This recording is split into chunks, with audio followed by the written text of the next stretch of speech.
Buenos días a todos.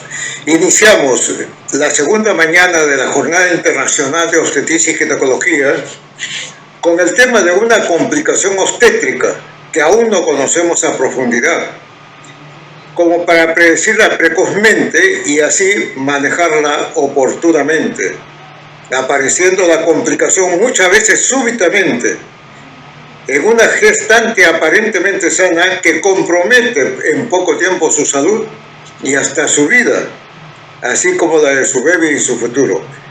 Hoy tendremos la oportunidad de escuchar de una autoridad en la materia novedades sobre la predicción de la enfermedad, sobre cómo manejar el compromiso multisistémico de la preeclampsia severa y cuál es la relación de ella con la terrible y enigmática COVID-19.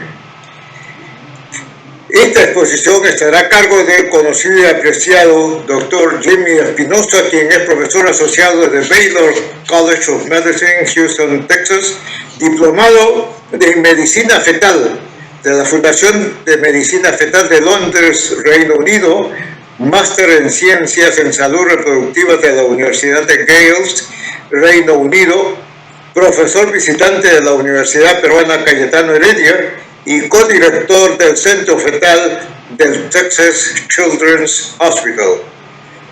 Doctor Jimmy Espinosa tiene la palabra.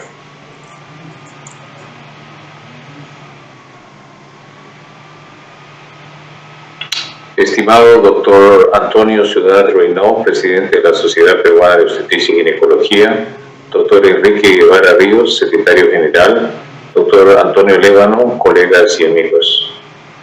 No tengo conflictos de interés con el contenido de esta presentación. La preeclampsia continúa siendo una enfermedad de las teorías.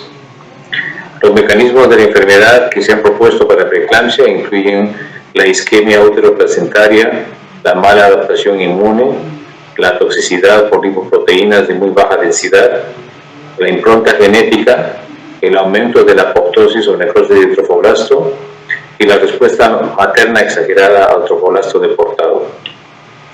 En la década de 1940, el Dr. Page de la Universidad del Sur de California publicó los resultados de una serie de experimentos que proporcionaron una visión trascendental, en mi opinión, de la comprensión de la patogénesis de preeclampsia.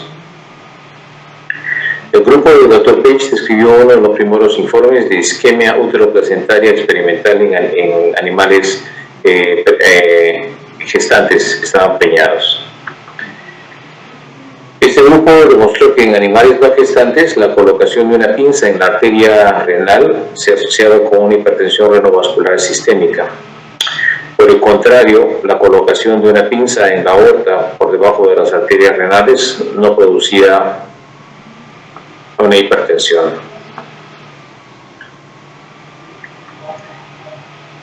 En animales preñadas, la colocación de una pinza en la aorta por debajo de las arterias renales produjo un aumento gradual de la presión arterial carotidia, y es destacar que este efecto no se observó en animales gestantes en los cuales se removió el útero, se hizo una histerectomía después de la colocación de la pinza aórtica.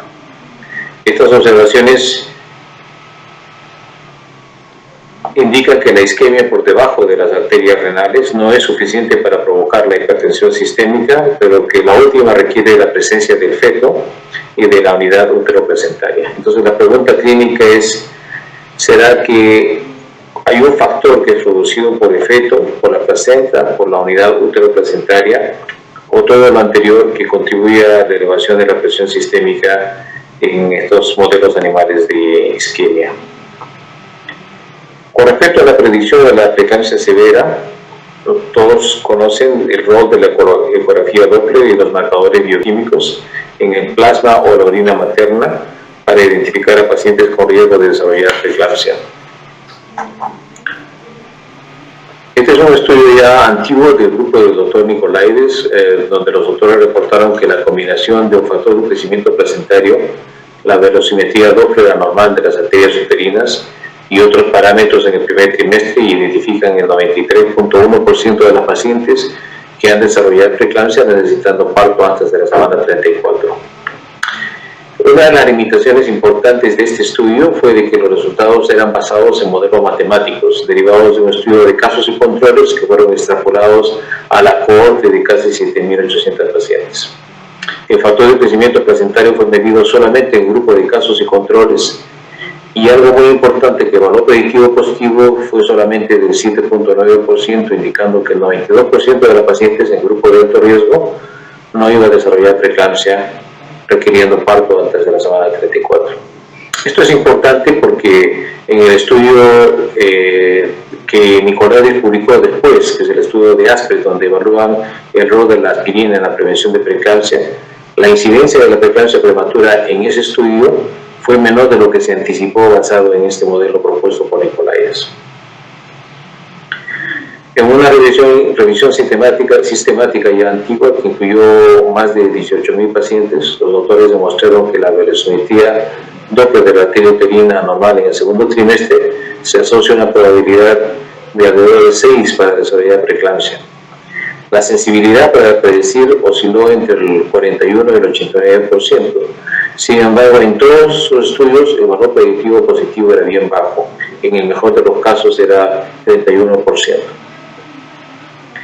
El Doppler uterino anormal en el segundo trimestre predice mejor la preeclampsia de inicio temprano, utilizando el punto de corte de 32 o 34 semanas comparado con la preeclampsia en general como grupo.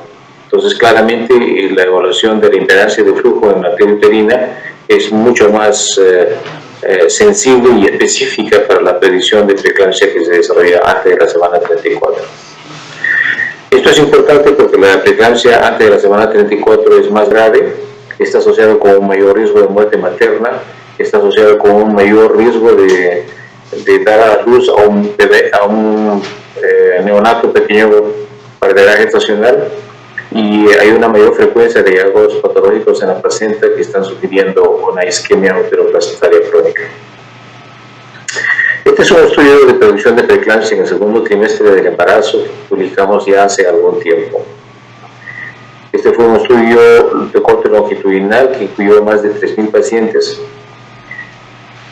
de bajo riesgo, y las muestras de sangre se obtuvieron en el momento de la velocimetría Doppler de la arteria uterina, y las determinaciones del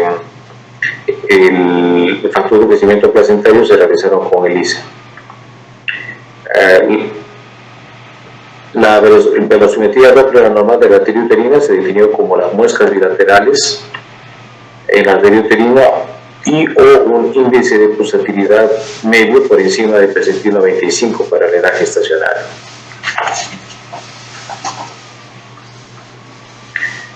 Una vez en velocimetría Doppler, una impedancia de flujo normal estuvo presente en el 90% de la población, y un Doppler anormal estuvo presente en alrededor del 10% de la población.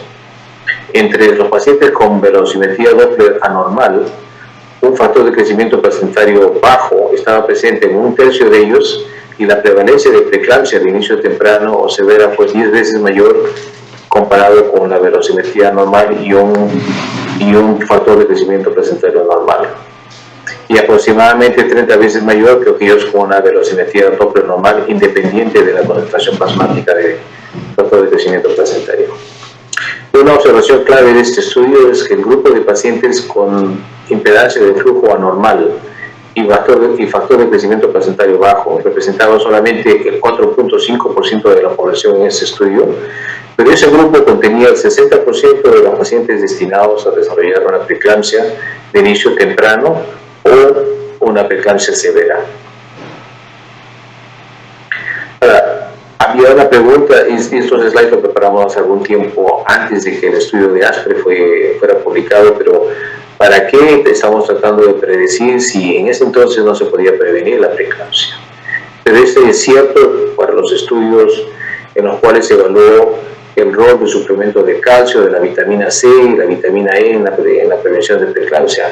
Pero como acabo de decir claramente, el estudio de Kipros de ASPRE demostró el valor de la aspirina, ¿no? Este es un estudio que fue diseñado para evaluar el rol de la aspirina en la prevención de la preeclampsia antes de la semana 37 de gestación.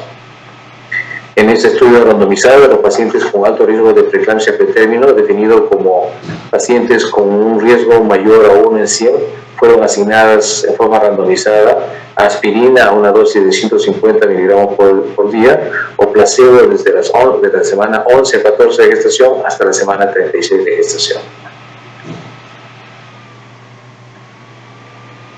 798 pacientes fueron asignados al grupo de aspirina y 822 al grupo placebo. La preeclampsia prematura ocurrió en el 1.6% del grupo de aspirina en comparación con 4.3% del grupo de placebo. Y es importante notar que en este estudio no hubo diferencias significativas en la incidencia de resultados adversos neonatales entre los dos grupos, lo cual clínicamente es importante. O sea, nosotros reducimos la prevalencia de preeclampsia antes de la semana 37, sin embargo, esto no tiene una correlación con un mejor resultado neonatal. Ustedes están familiarizados con los criterios diagnósticos para indicar preeclampsia con signo de severidad, los cuales están resumidos en esta diapositiva.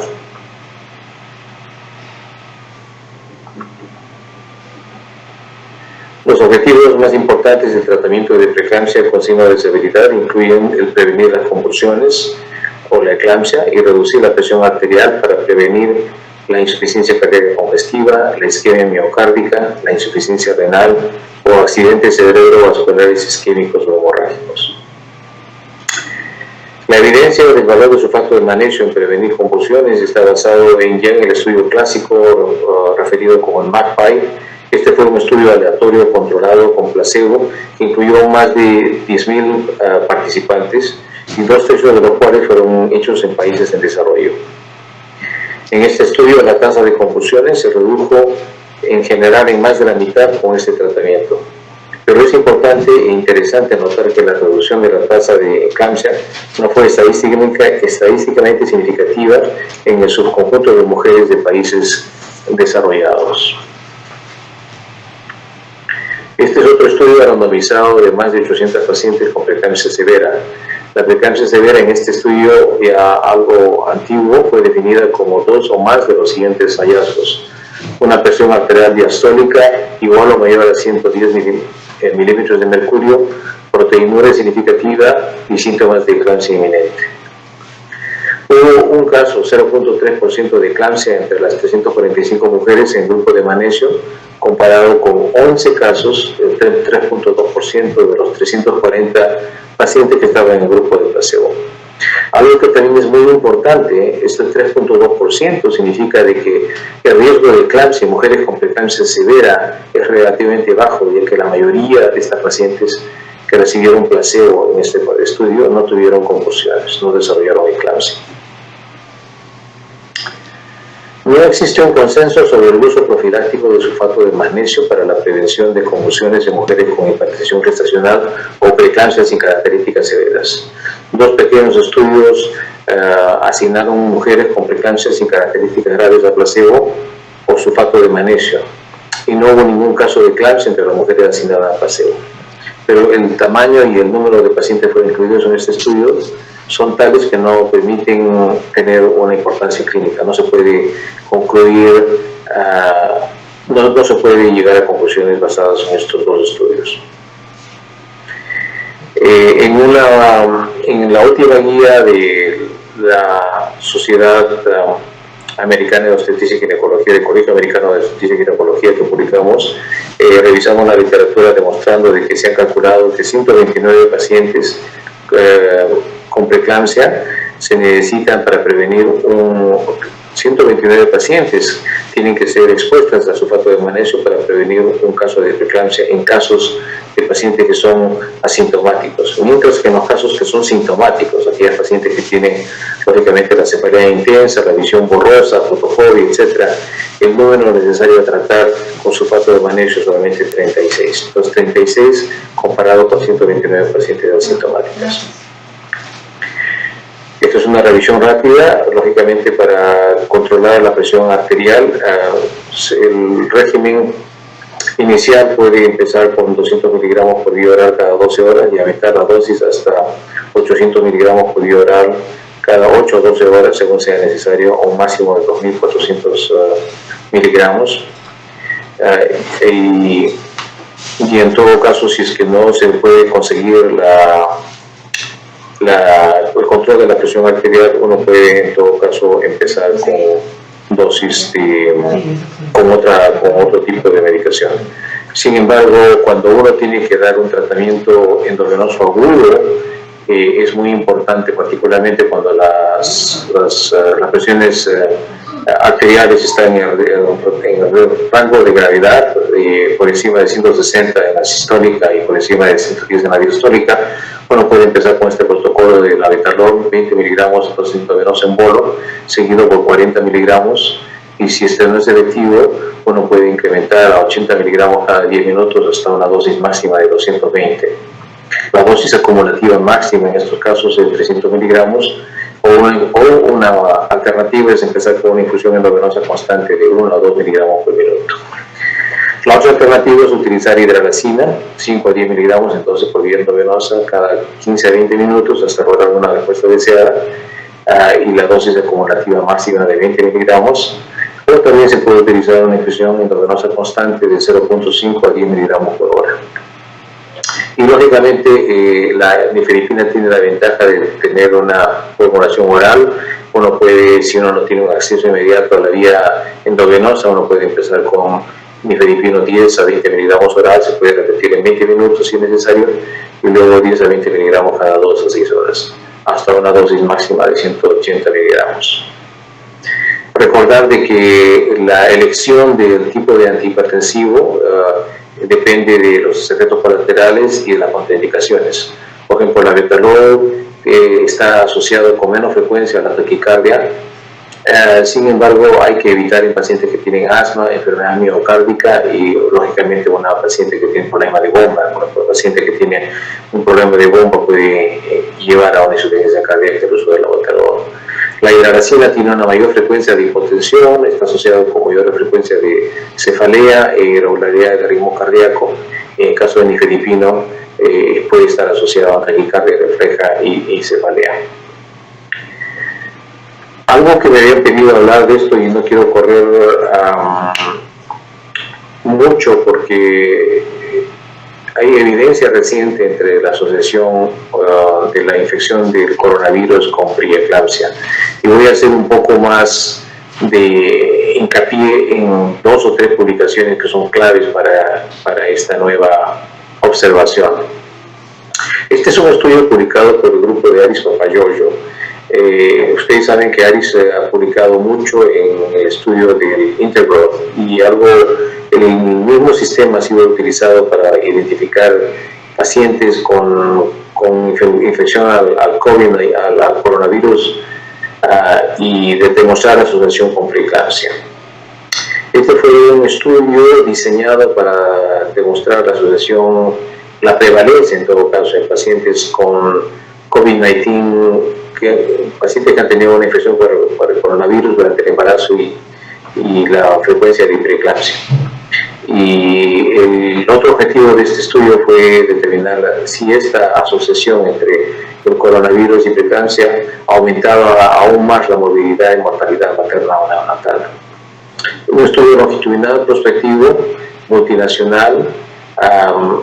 Se utilizó un análisis secundario de la data que fue colectada a través de este estudio internacional. 143 instituciones de diferentes países participaron en este estudio. Los criterios de inclusión fueron pacientes embarazadas con 18 años o más. El diagnóstico de COVID, esto sí es un poco controversial, pero esto es la forma como hicieron el estudio. El diagnóstico de COVID fue hecho en cualquier etapa, cualquier trimestre del embarazo y fue confirmado por laboratorio o por hallazgos radiológicos pulmonares sugestivos de infección de coronavirus, y esto también es la parte controversial, pacientes que no tenían hallazgos radiológicos o confirmación por laboratorio, pero que tenían 2 síntomas asociados al coronavirus. El grupo de control fue pacientes embarazadas, 2 pacientes embarazadas después de cada paciente con coronavirus, como controles. Por cada paciente, por cada caso agregaron 2 controles.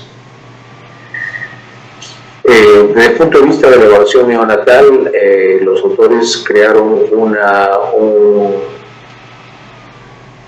estos parámetros, juntaron estos parámetros para identificar como una variable conjunta la presencia de parto prematuro, un peso al nacer por debajo del percentil 10, morbilidad o mortalidad perinatal severa definida como está en la diapositiva, displasia broncopulmonar, hemorragia intraventricular, etcétera, enterocolitis necrotizante, pero también incluyeron en este compuesto, en esta variable compuesta, el ingreso a la unidad de cuidados intensivos neonatales durante 7 días y lógicamente algo mucho más importante es la muerte neonatal. Cuando uno utiliza estas variables que son compuestas, claramente el peso de cada una de estos componentes no es similar. Por ejemplo, un peso al nacer por debajo del percentil 10 no es similar a una muerte neonatal, pero estas son las limitaciones que uno tiene cuando se pone una variable conjunta, ¿no? Lo mismo ocurre con respecto a la evaluación materna. En la evaluación materna se habló sobre el sangrado vaginal durante el embarazo, el trabajo de parto prematuro o infección que requerían antibióticos, otras condiciones asociadas con el embarazo requiriendo tratamiento y la admisión materna a cuidados intensivos, incluyendo la muerte materna. Este estudio incluyó más de 2.000 pacientes mujeres embarazadas. Un tercio de ellos estaba en el grupo de COVID y 2 tercios en el grupo de no COVID. En toda esta población hubieron 123 casos de preeclampsia. 8% de esta preeclampsia está en el grupo de COVID y la mitad, el 4%, estaba en el grupo de no COVID. Y los autores ajustaron por una serie de factores sociodemográficos y clínicos, por ejemplo, hipertensión crónica o historia de enfermedades como insuficiencia renal crónica, etcétera, para controlar por estos factores. Y después de haber controlado por estos factores, los autores demostraron que el riesgo relativo estaba significativo cuando habla de la relación de la asociación entre la presencia del coronavirus y el desarrollo de preeclampsia. Ahora, lo que es importante es que cuando ellos se estratificaron de acuerdo a la paridad, esta observación solamente se aplicaba para el grupo de nulíparas. O sea, el riesgo relativo de nulíparas continuaba siendo significativo, pero no en las multíparas. Entonces, este estudio yo creo que se aplica más que todo a la población de nulíparas, de pacientes nulíparas.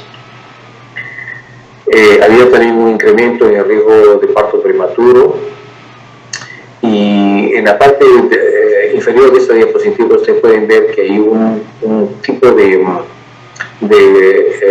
graduación biológica en términos de los riesgos relativos para preeclampsia. Por ejemplo, me explico, a las pacientes que tenían infección a coronavirus sin preeclampsia, el riesgo relativo era de 2.16, aquellas pacientes que tenían preeclampsia sin COVID-19 para los resultados perinatales adversos era de 1.5, pero aquellos que tenían ambos, la infección de coronavirus y preeclampsia, el riesgo relativo para tener resultados perinatales adversos era mayor. Entonces había como un efecto aditivo entre la presencia de la infección por el coronavirus y la preeclampsia con respecto a los resultados perinatales adversos. En los resultados maternos adversos lo mismo se observó. Aquellos pacientes que habían tenido una infección por coronavirus y tenían preeclampsia, lógicamente tenían un mayor riesgo de resultados maternos adversos comparado con los otros dos grupos. El grupo de preeclampsia sin infección de coronavirus y los pacientes embarazadas que tuvieron coronavirus y no tuvieron preeclampsia. Entonces, la conclusión de este grupo de Ari Papayoyo es que cuando hay la presencia de coronavirus durante el embarazo, es asociado con un mayor riesgo de preeclampsia. Ellos dijeron especialmente entre las mujeres nulíparas, yo diría exclusivamente entre las mujeres nulíparas, porque la data de ellos excluye la misma observación en pacientes multíparas. Ellos demuestran que esta asociación es independiente de otros factores de riesgo y otras condiciones persistentes, incluyendo, como dije, hipertensión crónica, obesidad, enfermedades renales crónicas.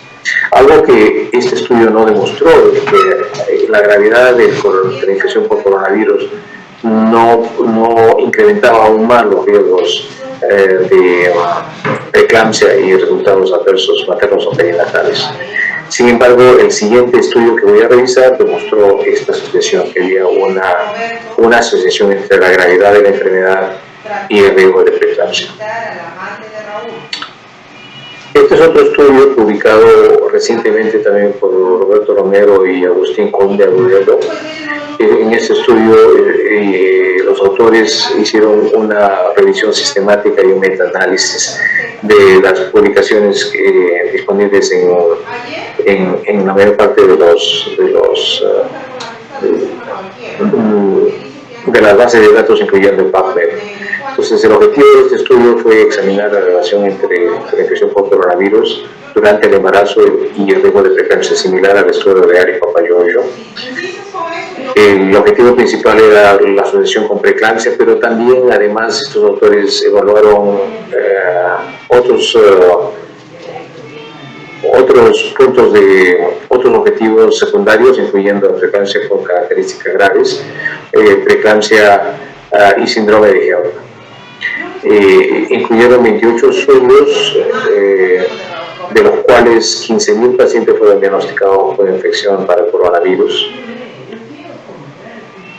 Los resultados demostraron de que la infección de coronavirus a diferentes edades gestacionales aumentaban el riesgo de preeclampsia entre las mujeres embarazadas.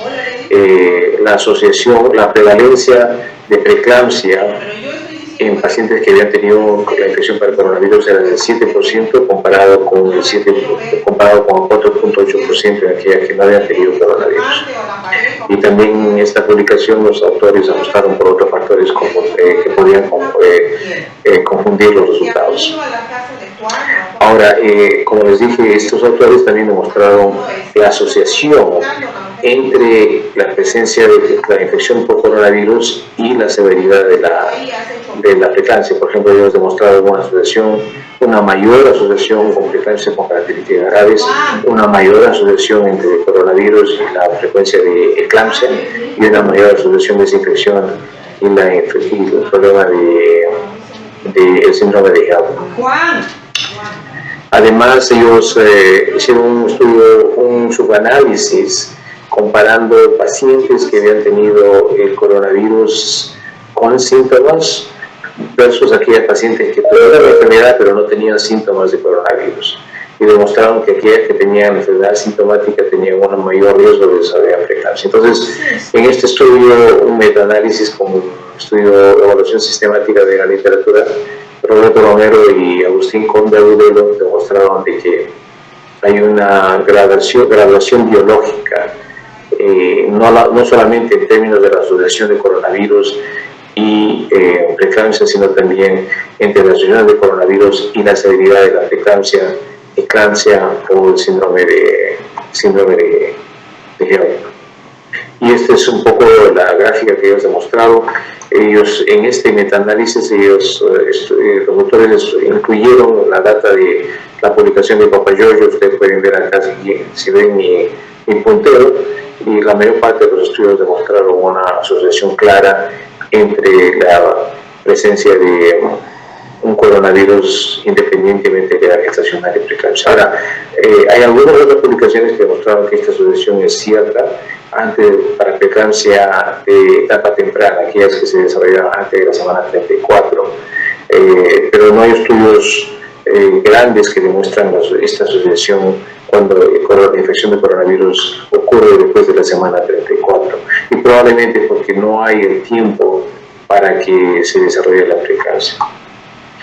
Ahora, ¿cuál es el mecanismo por el cual se puede demostrar la asociación entre preeclampsia y la infección de coronavirus? Este es un estudio interesante en pacientes embarazadas con coronavirus, en los cuales se hizo una evaluación de las lesiones en la placenta.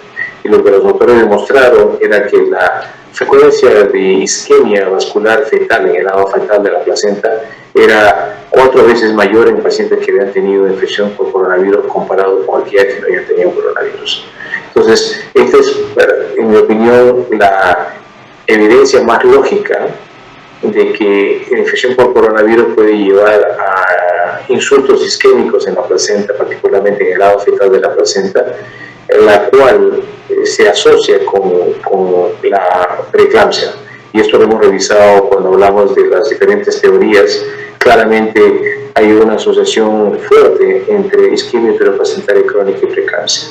De hecho, hay un editorial que yo tuve la suerte de publicar en la revista Blanca ya hace algún tiempo, donde demostramos de que los criterios de Hill, que son aquellos criterios que se utilizan para demostrar causalidad, claramente demuestran de que el mecanismo más lógico para preeclampsia es una isquemia uteroplacentaria crónica. Entonces, tiene sentido, basado en esta última publicación que acabo de revisar con ustedes, de que si hay un insulto de coronavirus en términos de isquemia de trofoblast, esta puede predisponer a la presencia de preeclampsia. Gracias.